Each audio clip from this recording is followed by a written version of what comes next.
Hello friends, welcome to शिक्षा और निजुक्ति। चलतु आज भिडियो ओडिशार art and culture related important MCQ गुड़ी को डिस्कसन करवा जे गुड़ी को आपन को आगामी ओडिशार विभिन्न कॉम्पिटिटिव एग्जाम ପାଇଁ बहुत ही हेल्पफुल हम। तो प्रथम क्वेश्चन देखा चलतु। Lord Jagannath temple of Puri is a heavenly marble of. जे देखंतु पुरी रे हमर जो जगन्नाथ टेम्पल रही सेटा केबे बा केउ शताब्दी रे निर्मित होइतिला बोली प्रश्न रे आसीची। तो यार आंसर हम आपनकर option C 12th century. 12th century रे आपनकर पुरी जगन्नाथ टेम्पल टी निर्माण होइतिला। तो याकू किए निर्माण करथिले फ्रेंड्स प्रश्न आसी पारे। तो यार आंसर हम मन रखिबे आपनकर चोडगंग देव। चोडगंग देव आपनकर एई पुरी जगन्नाथ टेम्पल को निर्माण करथिले, जे कि आपनकर गंगा डायनेस्टी रो जणे रूलर थिले। ठीक अछि, गंगा डायनेस्टी रो चोडगंग देव पुरी जगन्नाथ टेम्पल को निर्माण करथिले 12th सेंचुरी रे मन रखिबे। तो फ्रेंड्स आउ गोटे जिंस एठी ना लॉर्ड जगन्नाथ टेम्पल को आपनकर व्हाइट पगोडा बोली कहा जाए। व्हाइट पगोडा बोली लॉर्ड जगन्नाथ टेम्पल को किए कहितिले ना यूरोपियन माने आपनकर कहितिले व्हाइट पगोडा बोली। क्वेश्चन आसी पारे जे व्हाइट पगोडा काहाकू कहा जाए ना पुरी जगन्नाथ टेम्पल को कहा जाए। ठीक अछि, आ गोटे क्वेश्चन आसी पारे आपनकर यार हाइट जगन्नाथ टेम्पल रो उच्चता आपनकर केते बोली क्वेश्चन आसी पारे, जोटा कि आपनकर पाखा पाखी 214 फुट मन रहिला, जोटा कि 65 मीटर बोली मध्य कहा जाए। 214 फुट आपनकर ग्राउंड लेवल रास्ता जो अछि रास्ता लेवल रु आपनकर हाइट टा होछि 214 फुट। फ्रेंड्स आ गोटे लॉर्ड जगन्नाथ टेम्पल को आपनकर अन्य नाम कोन बोली क्वेश्चन आसी पारे मन रखिबे। गोटे नीलाचल धाम बोली मध्य कहा जाय ताय। तो नीलाचल धाम होछि आपनकर जगन्नाथ टेम्पल पुरी रो अन्य नाम। केबे तयारी हेतिला, किए निर्माण करथिले एवं अन्य नाम कोन एवं तार हाइट केते, एटा होछि आपनकर Puri Jagannath temple related important MCQ आसी पारे। तापर 2 नंबर क्वेश्चन देखिबा। When does the construction work of the chariot of the Lord Jagannath, Lord Balabhadra and Goddess Subhadra begin? आपनकर पुरी रथ यात्रा पई रथ तयारी काम केबेठारु स्टार्ट होइथाय।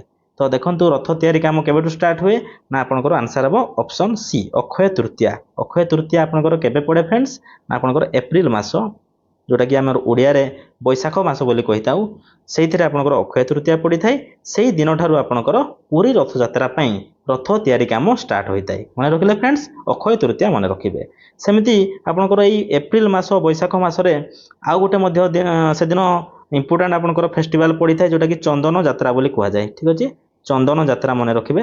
चंदन यात्रा सीटा मध्य आपनकर सेम दिन अक्षय तृतीया दिन होइताय। ठीक अछि, तो अक्षय तृतीया ठू आपण मन रखिबे रथ तयारी काम स्टार्ट होइताय। सेमति 3 नंबर क्वेश्चन देखिबा। Which of the following is the name of the chariot of lord Balabhadra? प्रभु बलभद्रंकर रथर नाम कोन? देखंतु ऑप्शन गुडी को ना ऑप्शन ए हबो आपनकर राइट आंसर तालध्वज होची लॉर्ड बलभद्रंकर रथकर नाम। तालध्वज रे लागिथिबा पताकार नाम कोन फ्रेंड्स? बेले बेले क्वेश्चन आसे ना सेटा को कहा जाय आपनकर उन्नानी बोली कहा जाय थाय। उन्नानी बोली कहा जाय, जोटा कि आपनकर तालध्वज रथरे लागिथिबा फ्लैग टार ना होची उन्नानी। ठीक अछि, सेमति ऑप्शन बी रे देछि देखंतु गरुड़ ध्वज। गरुड़ ध्वज होची आपनकर नंदी घोष रथर अन्य नाम। ठीक अछि, नंदी घोष रथर अन्य नाम होची गरुड़ ध्वज, जोटा कि नंदी घोष रथ हमर प्रभु जगन्नाथ कर रथ। सेमति नंदी घोष रथर आ गोटे नाम होची कपि ध्वज, मन रखिबे कपि ध्वज। ठीक अछि, ए दुईटा होची आपनकर अन्य नाम नंदी घोष रथर। गोटे होची गरुड़ ध्वज आ गोटे कपि ध्वज। सेमति ऑप्शन सी रे देछि देखंतु दर्प दळन। एटा कहार रथर ना ना मां सुभद्रांक रथर ना होची आपनकर दर्प दळन। ठीक अछि फ्रेंड्स, आ गोटे दर्प दळन रथर अन्य नाम मध्ये गोटे अछि, जोटा कि पद्म ध्वज बोली आपनकर कहा जाय। पद्म ध्वज। ठीक अछि, ए दुईटा ना होची आपनकर मां सुभद्रांक रथर नाम। मन रखिबे दर्प दळन आउ पद्म ध्वज। ठीक अछि, सेमति ऑप्शन डी रे देछि देखंतु रुकुणा रथ। रुकुणा रथ होची आपनकर बहुत ही इंपोर्टेंट। एटा होची प्रभु लिंगराजंकर आपनकर रथर ना होची रुकुणा रथ, प्रभु लिंगराज। जोटा कि रुकुणा रथ यात्रा हुए आपण माने जानिथिबे केउं दिन ना अशोकाष्टमी दिन आपनकर। अशोकाष्टमी चैत्र मास। ठीक अछि, चैत्र मास रे आपनकर प्रभु लिंगराज कर रुकुणा रथ यात्रा आयोजन होइताय। बहुत ही इंपोर्टेंट मन रखिबे रुकुणा रथ। ठीक अछि, सेमति नेक्स्ट दिबा परवर्ती question 4 number. The number of wheels in the chariot of Nandighosh is? Nandighosh रथरे केतोटी चक थाई बोली प्रश्न आछि फ्रेंड्स। केतोटी चक थाई नंदीघोष रथरे ना आंसर हबो आपनकर ऑप्शन ए 16 टा चक आपनकर रहिताय। ठीक अछि, सेमति आउ दुईटा रथ अछि आपनकर नंदीघोष रे गला 16 टा, 14 टा आपनकर रहिछि तालध्वज रथ। ठीक अछि, तालध्वज 14 टा। सेमति ऑप्शन डी रे दिछि 12 टा। एटा केउ रथरे थाए ना 12 टा होछि आपनकर दर्प दळन रथरे 12टा चक रही है मन रखिए 16 14 आउ 12 तापर जी परवर्ती 5 number question the famous Rathyatra of lord Jagannath falls in the Odia month of प्रभु जगन्नाथंकर रथयात्राटी क्यों ओडिया मासरे होइथाय फ्रेंड्स रथयात्रा क्यों ओडिया मासरे होइथाय ना आंसर हम ऑप्शन बी आपनकर आषाढ़ मासरे रथयात्रा होइथाय मन रखिए आषाढ़ मास ठीक अछि तापर परवर्ती 6 number question how many days do lord Jagannath and his entourage stage in the Gundicha temple before return to Shrimandir friends आम रथ गुड़िक श्रीमंदिर को पुणी थे फेरिबा पूर्वर गुंडीचा मंदिर में केते दिन रही था तो यार आंसर हम आपनकर ऑप्शन डी 7 दिन ठीक अच्छे फ्रेंड्स आपनकर रथ पुरी मंदिर बाहरिला तापर गुंडीचा मंदिर को जाती तो से गुंडीचा मंदिर पुणी श्रीमंदिर को फेरिबा आपनकर केतो दिन आपनकर समय सेठी लागि थाए ना 7 दिन आपनकर मन रखिबे 7 डेज ठीक अच्छे तापर जी परवर्ती 7 नंबर क्वेश्चन देखंतु which of the following besa बा adornment is conducted during the Odia month of Baishakh Baishakh मासरे केउं बेसटी संपन्न होइताय फ्रेंड्स प्रभु को जगन्नाथकर विभिन्न बेस रही तो बैशाख मासरे केउं बेसटा आपनकर आयोजन होइताय देखंतु आंसर हम आपनकर ऑप्शन ए चंदन बेस ठीक अच्छे चंदन बेस आपनकर बैशाख मासरे होइताय ठीक अच्छे ऑप्शन बी रे देखंतु गजानन बेस जोटा कि आपनकर हाथी बेस बोली कहा जाय ठीक अच्छे हाथी बेस जोटा कि आपनकर केउं समय रे होइताय ना स्नान यात्रा समय रे एटा आपनकर हाथी बेस बा गजानन बेस करा होइताय सेमती ऑप्शन सी रे दैछि सुना बेस बहुत ही प्रसिद्ध आपण जानिथिबे रथयात्रा परे आपनकर एटा सुना बेस करा जाय थाय केबे ना रथयात्रा परे सुना बेस होइताय जोटा कि आषाढ़ मासरे आपनकर संपूर्ण होइताय आषाढ़ मास मन रखिबे ठीक अछि ऑप्शन डी रे देखंतु बड़ सिंहार बेस आपनकर प्रत्येक रात्रि बाहुड़ा पूर्वर आपनकर ए बेसटा प्रभुंकर करा जाय थाय बड़ सिंहार बेस मन रखिबे प्रत्येक रात्रि बाहुड़ा पूर्वर बड़ सिंहार बेस करा जाय थाय तापर जिबा परवर्ती 8 नंबर क्वेश्चन देखंतु how many times lord Jagannath is adorned with Suna Besha throughout a year आमर वर्षक प्रभु जगन्नाथ को केते थर सुना बेस सज्जित करा जाय थाय फ्रेंड्स प्रश्न रे पचारथि सुना बेस आपनकर 5 थर होइताय मन रखिबे आंसर हम ऑप्शन डी 5 टाइम्स आपनकर सुना बेस गोटे वर्ष रे होइताय तो केउ समय रे आपनकर हेइताय इंपोर्टेंट मन रखिबे गोटे पौष पूर्णिमा बा माघ पूर्णिमा दिन आपनकर जोटा कि डिसेंबर जनवरी टाइम रे से टाइम रे थरे हेइताय आउ थरे सेकेंड आपनकर बाहुड़ा यात्रा जते बाहुड़ा एकादशी जोटा कि जुलाई मास से आपनकर होइताय सुनाबेश तापरे अक्टोबर मासरे आपनकर दशहरा टाइम रे गोटे सुनाबेश होइताय तापरे नवेम्बर टाइम रे आ गोटे आपनकर जो कार्तिक पूर्णिमा अछि सेही टाइम रे आपनकर गोटे सुनाबेश होइताय तापरे आ गोटे मार्च मास पाखा पाखी रे आपनकर दोल पूर्णिमा ठीक अछि सेही टाइम रे आपनकर सुनाबेश होइताय तो एई मास गुडी करे एई दिन रे आपनकर सुनाबेश होइताय मन रखिबे प्रभु जगन्नाथଙ୍କର ठीक अछि तापरे 9 नंबर क्वेश्चन जेबा देखंतु the outer enclosure of the Lord Jagannath temple of Puri is called outer enclosure माने पुरी रो जो हमर जगन्नाथ टेम्पल रहिछि तार बाहर जो बेढाटा को कोन कुआ जाय आउटर वाल जोटा कि आपनकर आउटर एनक्लोजर बाहर बेढाटा को कोन कुआ जाय ना आंसर हम आपनकर ऑप्शन ए मेघनाथ प्राचीर बोली कुआ जाय ठीक अछि फ्रेंड्स आपनकर टेम्पल रहिला आपनकर सेंटर रे ठीक अछि ता चारिपटे गुटे आपनकर बेढा अछि ता चारिपटे आउ गुटे मध्य बेढा अछि तो ए बाहर बेढाटा को आपनकर कोन कुआ जाय ना मेघनाथ प्राचीर बोली कुआ जाय एवं भीतर बेढाटा को आपनकर कोन कुआ जाय ना कुर्म प्राचीर मन रखिबे कुर्म प्राचीर बोली आपनकर कुआ जाय जोटा कि आपनकर इनर वाल ठीक अछि एटा होची इनर वाल आ मेघनाथ प्राचीरटा होची आपनकर आउटर वाल ठीक अछि और सेंटर आपनकर रहिला एटा जगन्नाथ टेम्पल ठीक अछि फ्रेंड्स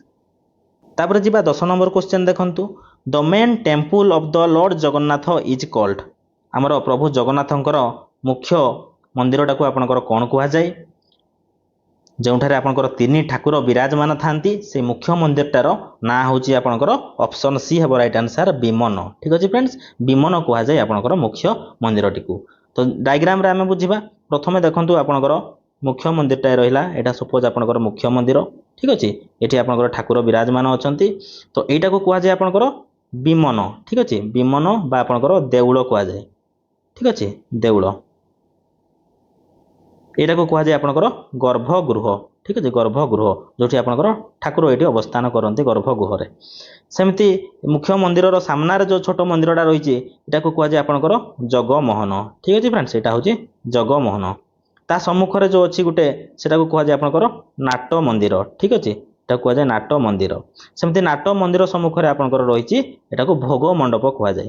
ଠିକ ଅଛି, ଭୋଗ ମଣ୍ଡପ এটা ହଉଛି ଜଗନ୍ନାଥ ଟେମ୍ପୁଲର ଆପଣଙ୍କର ସାଇଡ୍ ଭିଉ। ଠିକ ଅଛି, ପ୍ରଥମେ ରହିଲା ଆପଣଙ୍କର ବିମାନ ବା ଦେଉଳ ବା ଗର୍ଭଗୃହ, ତା ସାମ୍ନାରେ ଜଗମୋହନ, ତାପରେ ନାଟ ମନ୍ଦିର, ତାପରେ ଭୋଗ ମଣ୍ଡପ। ଠିକ ଅଛି, ଆମର ଗର୍ଭଗୃହରେ ଆପଣଙ୍କର ଠାକୁର ଅବସ୍ଥାନ କରିଥାନ୍ତି। ଠିକ ଅଛି, ତ ଆପଣଙ୍କର ମୁଖ୍ୟ ମନ୍ଦିରଟାକୁ କୁହାଯାଏ ବିମାନ, ମନେ ରଖିବେ। ତାପରେ ନେକ୍ସଟ ଦେଖନ୍ତୁ 11 number question. In which year the Aruna Stambha ବା pillar was brought from the partially damaged sun temple at Konark. Friends, ଆପଣଙ୍କର ଶ୍ରୀମନ୍ଦିରର ସମ୍ମୁଖରେ ଆପଣଙ୍କର ମୁଖ୍ୟ ଦ୍ୱାର ସମ୍ମୁଖରେ ଦେଖିଥିବେ ଅରୁଣ ସ୍ତମ୍ଭଟି ଆପଣଙ୍କର ରହିଛି। এই ଅରୁଣ ସ୍ତମ୍ଭଟି ପ୍ରଥମେ କୋଣାର୍କ ସନ୍ ଟେମ୍ପୁଲରେ ଥିଲା। କ୍ୱେଶ୍ଚେନରେ ପଚାରିଛି ଯେ କୋଣାର୍କ ସନ୍ ଟେମ୍ପୁଲରୁ କେବେ ବା କେଉଁ ଶତାବ୍ଦୀରେ এই ଅରୁଣ ସ୍ତମ୍ଭକୁ ପୁରୀ ଶ୍ରୀମନ୍ଦିର ସମ୍ମୁଖକୁ ନିଆଯାଇଥିଲା ବା ସିଫ୍ଟ କରାଯାଇଥିଲା। ତ ଏଇଟା ମନେ ରଖିବେ ଫ୍ରେଣ୍ଡସ୍, ବ୍ରିଟିଶ ମାନଙ୍କ ଟାଇମରେ ଏଇଟା ଆପଣଙ୍କର এই ସିଫ୍ଟଟା ହେଇଥିଲା ବ୍ରିଟିଶ ମାନଙ୍କ ଟାଇମରେ। ତେଣୁକରି ଏହାର ଆନ୍ସର ହେବ ଆପଣଙ୍କର option D 18th century. Right answer ହେବ 18th ସେଞ୍ଚୁରୀ, ଅପସନ ଡି। ତ କ୍ୱେଶ୍ଚେନ ଆସିପାରେ ଫ୍ରେଣ୍ଡସ୍, এই ଅରୁଣ ସ୍ତମ୍ଭଟି କେବେ ତିଆରି କରାଯାଇଥିଲା? ଠିକ ଅଛି, 18th ସେଞ୍ଚୁରୀରେ ଆପଣଙ୍କର ସିଫ୍ଟ କରାଗଲା। ତିଆରି କେବେ ହେଇଥିଲା ନା ଅପସନ ସି ରେ ଦେଇଛି ଦେଖନ୍ତୁ 13th ସେଞ୍ଚୁରୀ। 13th ସେଞ୍ଚୁରୀରେ ଆପଣଙ୍କର ତିଆରି କରାଯାଇଥିଲା। ଆଉ ଗୋଟେ ଏଇଠୁ କ୍ୱେଶ୍ଚେନ ଆସିପାରେ ଯେ ଅରୁଣ ସ୍ତମ୍ଭର ହାଇଟ୍ ଆପଣଙ୍କର କେତେ? ହାଇଟ୍ ହଉଛି ଆପଣ ମନେ ରଖିବେ ଯେ 33 ଫିଟ୍। 33 ଫିଟ୍ ଆଉ ଆପଣଙ୍କର 8 ଇଞ୍ଚ ହଉଛି ଆପଣଙ୍କର, ଯୋଉଟା କି ଆପ୍ରୋକ୍ସିମେଟଲି ଆପଣଙ୍କର 34 ଫିଟ୍ ହଉଛି ଅରୁଣ ସ୍ତମ୍ଭର ଆପଣଙ୍କର ହାଇଟ୍। ଠିକ ଅଛି, ତିନିଟା କ୍ୱେଶ୍ଚେନ ଏଠି ମନେ ରଖିବେ, କେବେ ତିଆରି ହେଇଥିଲା, କେବେ ସିଫ୍ଟ ହେଇଥିଲା, ଆଉ ଏହାର ହାଇଟ୍ କେତେ। ତାପରେ 12 ନମ୍ବର କ୍ୱେଶ୍ଚେନ ଦେଖିବା। What is the main entrance of the lord Jagannath temple called? Shri Jagannath ଟେମ୍ପୁଲର ମୁଖ୍ୟ ଦ୍ୱାରଟିକୁ କ'ଣ କୁହାଯାଏ ଫ୍ରେଣ୍ଡସ୍? ମୁଖ୍ୟ ଦ୍ୱାର ହେଉଛି ଆପଣଙ୍କର ସିଂହ ଦ୍ୱାର। ଅପସନ ଏ ହେବ ରାଇଟ୍ ଆନ୍ସର। ଲାୟନ ଗେଟ୍ ଯୋଉଟା ସିଂହ ଦ୍ୱାର ହେଉଛି ପୂର୍ବ ଦିଗରେ ଆପଣଙ୍କର ଅବସ୍ଥିତ ଅଛି, ସେଇଟା ହେଉଛି ଆପଣଙ୍କର ଶ୍ରୀମନ୍ଦିରର ମୁଖ୍ୟ ଦ୍ୱାର। ଠିକ ଅଛି, ତାପରେ ଅପସନ ବି ରେ ଦେଇଛି ଦେଖନ୍ତୁ ବ୍ୟାଘ୍ର ଦ୍ୱାର, ଟାଇଗର ଗେଟ୍, ଯୋଉଟା କି ଆପଣଙ୍କର ଧର୍ମ ଦ୍ୱାର ବୋଲି ମଧ୍ୟ କୁହାଯାଏ। କ'ଣ କହିଲେ? ଧର୍ମ ଦ୍ୱାର, ଯୋଉଟା କି ପଶ୍ଚିମ ଦିଗରେ ଆପଣଙ୍କର ଅଛି, ଏଟା ୱେଷ୍ଟ ସାଇଡରେ ଆପଣଙ୍କର ଅଛି, ଯୋଉଟା କି ପଶ୍ଚିମ ଦିଗରେ ଧର୍ମ ଦ୍ୱାର, ମନେ ରଖିବେ ବ୍ୟାଘ୍ର ଦ୍ୱାର କୁହାଯାଏ। ଅପସନ ସି ରେ ହସ୍ତି ଦ୍ୱାର, ଯୋଉଟା କି ଏଲିଫ୍ୟାଣ୍ଟ ଗେଟ୍। ହସ୍ତି ଦ୍ୱାର ତାର ଅନ୍ୟ ନାମ ହେଉଛି ଆପଣଙ୍କର ଅର୍ଥ ଦ୍ୱାର। ଠିକ ଅଛି, ଅର୍ଥ ଦ୍ୱାର ହେଉଛି ହସ୍ତି ଦ୍ୱାରର ଅନ୍ୟ ନାମ, ଏଲିଫ୍ୟାଣ୍ଟ ଗେଟ୍ ବୋଲି ମଧ୍ୟ କୁହାଯାଇଥାଏ। ଅର୍ଥ ଦ୍ୱାର ଏଇଟା ଆପଣଙ୍କର ନର୍ଥ ଡିରେକ୍ସନରେ, ଯୋଉଟା କି ଉତ୍ତର ଦିଗରେ ଆପଣଙ୍କର ରହିଛି। ଅପସନ ଡି ରେ ଦେଇଛି ଅଶ୍ୱ ଦ୍ୱାର, ଯୋଉଟା କି ହର୍ସ ଗେଟ୍, ଯୋଉଟା କି ଆପଣଙ୍କର କର୍ମ ଦ୍ୱାର ବୋଲି ମଧ୍ୟ କୁହାଯାଇଥାଏ। ଏହାର ଅନ୍ୟ ନାମ ହେଉଛି ହର୍ସ ଦ୍ୱାର, କର୍ମ ଦ୍ୱାର। ଠିକ ଅଛି, ଯୋଉଟା କି ଦକ୍ଷିଣ ଆପଣଙ୍କର ସାଉଥ ଡିରେକ୍ସନରେ ଆପଣଙ୍କର ଏଟା ରହିଛି, ସାଉଥ ଗେଟ୍, ଯୋଉଟା କି କର୍ମ ଦ୍ୱାର ବା ଆପଣଙ୍କର ଅଶ୍ୱ ଦ୍ୱାର ବୋଲି କୁହାଯାଇଥାଏ। ଏଟା ଚାରି ଦିଗରେ ଆପଣଙ୍କର ଚାରିଟା ଗେଟ୍ ରହିଛି ଫ୍ରେଣ୍ଡସ୍, ଚାରିଟା ଗେଟ୍ ଚାରି ଦିଗରେ ରହିଛି। ସେଇ ଦ୍ୱାର ମାନଙ୍କର ସମ୍ମୁଖରେ ଯୋଉ ଜଗିଥିବା ପଶୁମାନଙ୍କୁ ନେଇକି ଏହାର ନାମକରଣ କରାଯାଇଛି ଫ୍ରେଣ୍ଡସ୍, ମନେ ରଖିବେ। କ୍ୱେଶ୍ଚେନ ଆସିପାରେ ଯେ which gate open to the Badadanda? ବଡ଼ଦାଣ୍ଡକୁ କେଉଁ ଗେଟ୍ଟା ଆପଣଙ୍କର ଖୋଲା ଅଛି? ନା ଆନ୍ସର ହେବ ସେଇ ସିଂହ ଦ୍ୱାର ଫ୍ରେଣ୍ଡସ୍, ମନେ ରଖିବେ। ପୂର୍ବ ଦ୍ୱାର ବା ସିଂହ ଦ୍ୱାର ବା ମୁଖ୍ୟ ଦ୍ୱାର ଆପଣଙ୍କର ବଡ଼ଦାଣ୍ଡକୁ ମୁହେଁଇଛି। ତାପରେ 13 number question. What is the usual number of varieties of dishes prepared and offered to the deities of the lord Jagannath temple on daily basis? ପ୍ରଭୁ ଜଗନ୍ନାଥ ମନ୍ଦିରର ଦେବାଦେବୀଙ୍କୁ ପ୍ରତିଦିନ କେତେ ପ୍ରକାରର ଖାଦ୍ୟ ପ୍ରସ୍ତୁତ ଏବଂ ଅର୍ପଣ କରାଯାଇଥାଏ ଫ୍ରେଣ୍ଡସ୍? କେତେ ପ୍ରକାରର ଖାଦ୍ୟ ଆପଣ ଶୁଣିଥିବେ? 56 ଭୋଗ। ତେଣୁକରି ରାଇଟ୍ ଆନ୍ସର ହେବ ଅପସନ ବି ଆପଣଙ୍କର 56 ହେବ ରାଇଟ୍ ଆନ୍ସର। 56 ପ୍ରକାର ଆପଣଙ୍କର ଭୋଗ ବା ଖାଦ୍ୟ ପ୍ରସ୍ତୁତ କରାଯାଇଥାଏ ଏବଂ ଅର୍ପଣ କରାଯାଇଥାଏ ଫ୍ରେଣ୍ଡସ୍। ଆଉ ଗୋଟେ କଥା ଏଠି ମନେ ରଖିବେ ଯେ ଆପଣଙ୍କର ପ୍ରଭୁ ଜଗନ୍ନାଥଙ୍କର ଯୋଉ ରୋଷେଇଶାଳାଟା ରହିଛି, ରୋଷେଇଶାଳାଟାକୁ ଆପଣଙ୍କର biggest kitchen in the world ବୋଲି କୁହାଯାଏ। Biggest kitchen in the world ବୋଲି ଆପଣଙ୍କର କୁହାଯାଏ କାହାକୁ? ନା ଶ୍ରୀ ଜଗନ୍ନାଥଙ୍କର ରୋଷେଇଶାଳାଟାକୁ। ଠିକ ଅଛି, ଯୋଉଠି 56 ପ୍ରକାର ଭୋଗ ଆପଣଙ୍କର ପ୍ରସ୍ତୁତ କରାଯାଇଥାଏ। ନେକ୍ସଟ ଦେଖିବା ପରବର୍ତ୍ତୀ question 14 number. The world famous Nabakalebara of the deities of the lord Jagannath temple of Puri takes place in the year which has? ବିଶ୍ୱ ପ୍ରସିଦ୍ଧ ନବକଳେବର ଯେଉଁ ବର୍ଷ ଆୟୋଜନ ହୋଇଥାଏ ସେଟା ଆପଣଙ୍କର ଯୋଡ଼ା ଆଷାଢ଼ ବୋଲି ଆମେ କହିଥାଉ, ଯୋଉଟା କି ଜୁନ ଜୁଲାଇ ଏମିତି ଦୁଇଟା ଆଷାଢ଼ ମାସ ଆପଣଙ୍କର ଲାଗିକିରି ଥିବ, ଯୋଡ଼ା ଆଷାଢ଼, ଯୋଉଟା କି 2 consecutive Odia month of Ashadha ବୋଲି କହିଥାଉ। ଆନ୍ସର ହେବ option D 2 consecutive Odia month of Ashadha, ଯୋଉଟା କି ଯୋଡ଼ା ଆଷାଢ଼। ଏହି ସମୟରେ ଆପଣଙ୍କର ବିଶ୍ୱ ପ୍ରସିଦ୍ଧ ନବକଳେବର ଆପଣଙ୍କର ଆୟୋଜନ ହେଇଥାଏ, ଯୋଡ଼ା ଆଷାଢ଼, ମନେ ରଖିବେ। ଠିକ ଅଛି, ତାପରେ ଦେଖିବା 15 number question. When the last auspicious occasion of Nabakalebara of 3 deities took place? ଆମର ଶେଷ ଥର ପାଇଁ ନବକଳେବର କେବେ ହୋଇଥିଲା ଲାଷ୍ଟ ଟାଇମ୍? ନା 2015 ମସିହାରେ ହୋଇଥିଲା। ଆନ୍ସର ହେବ ଅପସନ ଏ 2015ରେ ଆପଣଙ୍କର ଲାଷ୍ଟ ନବକଳେବର ହୋଇଥିଲା। ଫ୍ରେଣ୍ଡସ୍ ମନେ ରଖିବେ ଆପଣଙ୍କର ନବକଳେବର 8 ବର୍ଷ, ନହେଲେ 11 ବର୍ଷ, ନହେଲେ 12 ବର୍ଷ, ନହେଲେ 19 ବର୍ଷ, ଏଇ ବର୍ଷ ବ୍ୟବଧାନ ଗୁଡ଼ିକରେ ଆପଣଙ୍କର ନବକଳେବର ହୋଇଥାଏ। ଠିକ ଅଛି, ତାପରେ ଯିବା ପରବର୍ତ୍ତୀ 16 ନମ୍ବର କ୍ୱେଶ୍ଚେନ ଦେଖନ୍ତୁ। Prior to 2015 Nabakalebara took place in which year? 2015 ପୂର୍ବରୁ କେଉଁ ମସିହାରେ ନବକଳେବର ହୋଇଥିଲା ଫ୍ରେଣ୍ଡସ୍? ଏହାର ଆନ୍ସର ହେବ ଫ୍ରେଣ୍ଡସ୍ ଅପସନ୍ ବି 1996। 1996 ମସିହାରେ ଆପଣଙ୍କର 2015 ପୂର୍ବରୁ 1996 ମସିହାରେ ହୋଇଥିଲା। ଠିକ୍ ଅଛି। ତାପରେ ଆଉ ଗୋଟେ ଜିନିଷ ମନେ ରଖିବେ ଫ୍ରେଣ୍ଡସ୍, ସ୍ୱାଧୀନତା ପରେ ଆପଣଙ୍କର କେବେ କେବେ ନବକଳେବର ହେଇଛି ଏଇଟା ମନେ ରଖିଥିବେ। ବାଇଚାନ୍ସ କ୍ୱେଶ୍ଚିନ୍ ଆସିପାରେ ଆପଣଙ୍କର ଯେ ସ୍ୱାଧୀନତା ପରେ ଆଫ୍ଟର ଇଣ୍ଡିପେଣ୍ଡେନ୍ସ।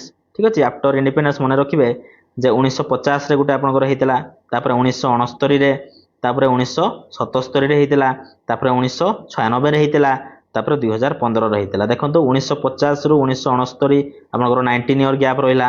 ସେମିତି ଆପଣଙ୍କର 1969ରୁ 77 ଗ୍ୟାପ୍ ରହିଲା ଆପଣଙ୍କର 8 ଇୟର। ତାପରେ 77ରୁ 96 ଆପଣଙ୍କର ପୁଣି ରହିଲା 19 ଇୟର। ତ ଏମିତି ଆପଣ ଦେଖନ୍ତୁ ଗ୍ୟାପ୍ଟା 19, 8 ଏଇ ଟାଇପ୍ର ଆପଣଙ୍କର ରହୁଛି। ଠିକ୍ ଅଛି। ଆଉ 2015ଟା ମନେ ରଖିବେ ଫ୍ରେଣ୍ଡସ୍ ଆପଣଙ୍କର 21st ସେଞ୍ଚୁରୀର ଆପଣଙ୍କର ଫାଷ୍ଟ ନବକଳେବର ଏଇଟା 2015 ମସିହାରେ ହୋଇଛି। ଠିକ୍ ଅଛି। ତାପରେ ଦେଖିବା 17 ନମ୍ବର କ୍ୱେଶ୍ଚନ୍ ଫ୍ରେଣ୍ଡସ୍। 17 ନମ୍ବର ଦେଖନ୍ତୁ, Nabakalebara in lord Jagannath temple is performed in which of the following years of the previous Nabakalebara? ଦୁଇଟା ନବକଳେବର ମଧ୍ୟରେ କେତେ ବର୍ଷର ବ୍ୟବଧାନ ରହିଥାଏ? ଏଇଟା କ୍ୱେଶ୍ଚନ୍ ଆପଣଙ୍କର ଆସିଛି ଯେ ଯେମିତି ଆପଣଙ୍କର ଏକ୍ଜାମ୍ପଲ ଗୋଟେ ଦେଉଛି 2015 ମସିହାରେ ଆମର ନବକଳେବର ହୋଇଛି। ଠିକ୍ ଅଛି। ତାର ନେକ୍ସଟ ନବକଳେବରଟି କେତେ ବର୍ଷ ପରେ ହେବ କ୍ୱେଶ୍ଚନ୍ରେ ପଚାରିଛି। ମୁଁ କହିଥିଲି ଆପଣଙ୍କୁ 8 ନହେଲେ 11 ନହେଲେ 12 ନହେଲେ 19 ଏମାନଙ୍କ ମଧ୍ୟରୁ ଯେଉଁ ବର୍ଷ ଆପଣଙ୍କର ଯୋଡ଼ା ଆଷାଢ଼ ମାସ ପଡ଼ିବ ସେଇ ବର୍ଷ ନବକଳେବରଟା ହେବ। ଠିକ୍ ଅଛି। ତ ଏଇ ଇୟର ମଧ୍ୟରେ ଆପଣଙ୍କର ଯେବେ ଆପଣଙ୍କର ଯୋଡ଼ା ଆଷାଢ଼ ବା 2 କନଜେକୁଟିଭ ଆଷାଢ଼ ମନ୍ଥ ଯୋଉଟା କହିଥିଲି ସେଇଟା ଆପଣଙ୍କର ପଡ଼ିବ, ସେଇ ବର୍ଷ ଆପଣଙ୍କର ନବକଳେବର ହେବ। ଠିକ୍ ଅଛି। ତାହେଲେ 2015 ମସିହା ପରେ ଆପଣଙ୍କର 8 ବର୍ଷ ପରେ ହେଇପାରେ, 11 ବର୍ଷ ହେଇପାରେ, 19 ବର୍ଷ ପରେ ହେଇପାରେ, ଯେଉଁ ବର୍ଷ ଆପଣଙ୍କର ଯୋଡ଼ା ଆଷାଢ଼ ପଡ଼ିବ। ତେଣୁକରି ଆନ୍ସର ହେବ ଅଲ୍ ଅଫ୍ ଦିସ୍। ଏଗୁଡ଼ା ସବୁ ସମସ୍ତ ଅପସନ୍ ଠିକ୍ ଅଛି। ଠିକ୍ ଅଛି। ତାପରେ ଯିବା 18 number question. Which of the following is the breakfast ritual for the deities in the lord Jagannath temple of Puri? ଶ୍ରୀମନ୍ଦିରର ଦେବତାମାନଙ୍କର ସକାଳ ଜଳଖିଆ ନୀତିଟାକୁ କ'ଣ କୁହାଯାଏ ଫ୍ରେଣ୍ଡସ୍? ସକାଳ ଜଳଖିଆ ନୀତି ଦେଖନ୍ତୁ ଅପସନ୍ ଡି ହେବ ରାଇଟ୍ ଆନ୍ସର, ଗୋପାଳ ବଲ୍ଲଭ। ଠିକ୍ ଅଛି। ସକାଳ ଜଳଖିଆ ନୀତିଟାକୁ ଆପଣଙ୍କର ଶ୍ରୀମନ୍ଦିରରେ କୁହାଯାଏ ଗୋପାଳ ବଲ୍ଲଭ। ଠିକ୍ ଅଛି। ଅପସନ୍ ଏରେ ଦେଇଛି ଦେଖନ୍ତୁ ମଇଲମ୍। ମଇଲମ୍ଟା କ'ଣ ନା ପ୍ରଭୁ ଯେଉଁ ପୂର୍ବ ରାତିରେ ଆପଣଙ୍କର ଯେଉଁ ପରିଧାନ କରିଥିଲେ ବସ୍ତ୍ର ବା ପୁଷ୍କ କିମ୍ବା ଯେଉଁ ଆବରଣ ସେଗୁଡ଼ିକ ସବୁ ଓହ୍ଲାଇ ଦିଅନ୍ତି ବା ରିମୁଭ୍ କରିଦିଅନ୍ତି। ସେଟାକୁ ଆପଣଙ୍କର ଯେଉଁ ରିମୁଭ୍ ଯେଉଁ କରାଯାଏ ଜିନିଷ ଗୁଡ଼ାକୁ ସେଟାକୁ ମଇଲମ୍ ବୋଲି କୁହାଯାଇଥାଏ। ଠିକ୍ ଅଛି। ଅପସନ୍ ବିରେ ଦେଇଛନ୍ତି ଅବକାଶ। ଅବକାଶ ନୀତି ଯୋଉଟା ଗୋଟେ ଜାଣିଥିବେ, ଯୋଉଟାକି ପ୍ରଭୁଙ୍କର ସ୍ନାନ ବା ଦାନ୍ତ ଘଷିବା ନୀତିଟାକୁ ଅବକାଶ ନୀତି ବୋଲି କୁହାଯାଇଥାଏ। ଆଉ ଅପସନ୍ ସିରେ ଦେଇଛି ସକାଳ ଧୂପ। ସକାଳ ଧୂପଟା ହେଉଛି ପ୍ରଭୁଙ୍କୁ ଯେଉଁ ରାଜଭୋଗଟା ଦିଆଯାଇଥାଏ, ମାନେ ଗୋପାଳ ବଲ୍ଲଭ ଯେଉଁ ଭୋଗଟା ଶେଷ ହେଲା ପରେ ରାଜଭୋଗ ଯେଉଁ ଦିଆଯାଏ ସେଟାକୁ ସକାଳ ଧୂପ ବୋଲି କୁହାଯାଏ। ଯୋଉଟାକି ଆପଣଙ୍କର ପ୍ରଭୁଙ୍କଠାରେ ଲାଗୁଥିବା ପ୍ରଥମ ଅନ୍ନ ଭୋଗଟାକୁ ଆପଣଙ୍କର ସକାଳ ଧୂପ ବୋଲି କୁହାଯାଏ, ପ୍ରଥମ ଅନ୍ନ ଭୋଗ। ଠିକ୍ ଅଛି। ତ ଏଗୁଡ଼ା ସବୁ ଆପଣଙ୍କର ହେଉଛି ପ୍ରଭୁଙ୍କର ଡେଲି ରିଚୁଆଲ୍ସ ଗୁଡ଼ା, ଦିନଚର୍ଯ୍ୟା ଯୋଉଟା ପ୍ରଭୁ ଜଗନ୍ନାଥଙ୍କର ଦିନଚର୍ଯ୍ୟା ଗୁଡ଼ିକ ମେ ବି ଆପଣ ଏଗୁଡ଼ା ମନେ ରଖିଥିବେ, କ୍ୱେଶ୍ଚନ୍ ଆପଣଙ୍କର ଆସିପାରେ। ଠିକ୍ ଅଛି ଫ୍ରେଣ୍ଡସ୍। ତ ଏବେ ଆମେ ଏଇ ଭିଡ଼ିଓରେ କମ୍ପ୍ଲିଟ୍ କଲେ ଓଡ଼ିଶାର art and culture related important MCQ ଗୁଡ଼ିକ। ତାପରେ ଆମେ ପରବର୍ତ୍ତୀ ଭିଡ଼ିଓରେ ଦେଖିବା architecture and sculpture of Odisha, ତା ରିଲେଟେଡ୍ ଆପଣଙ୍କର ଇମ୍ପୋର୍ଟାଣ୍ଟ MCQ ଗୁଡ଼ିକ ପରବର୍ତ୍ତୀ ଭିଡ଼ିଓରେ ଆମେ ଡିସ୍କସନ୍ କରିବା।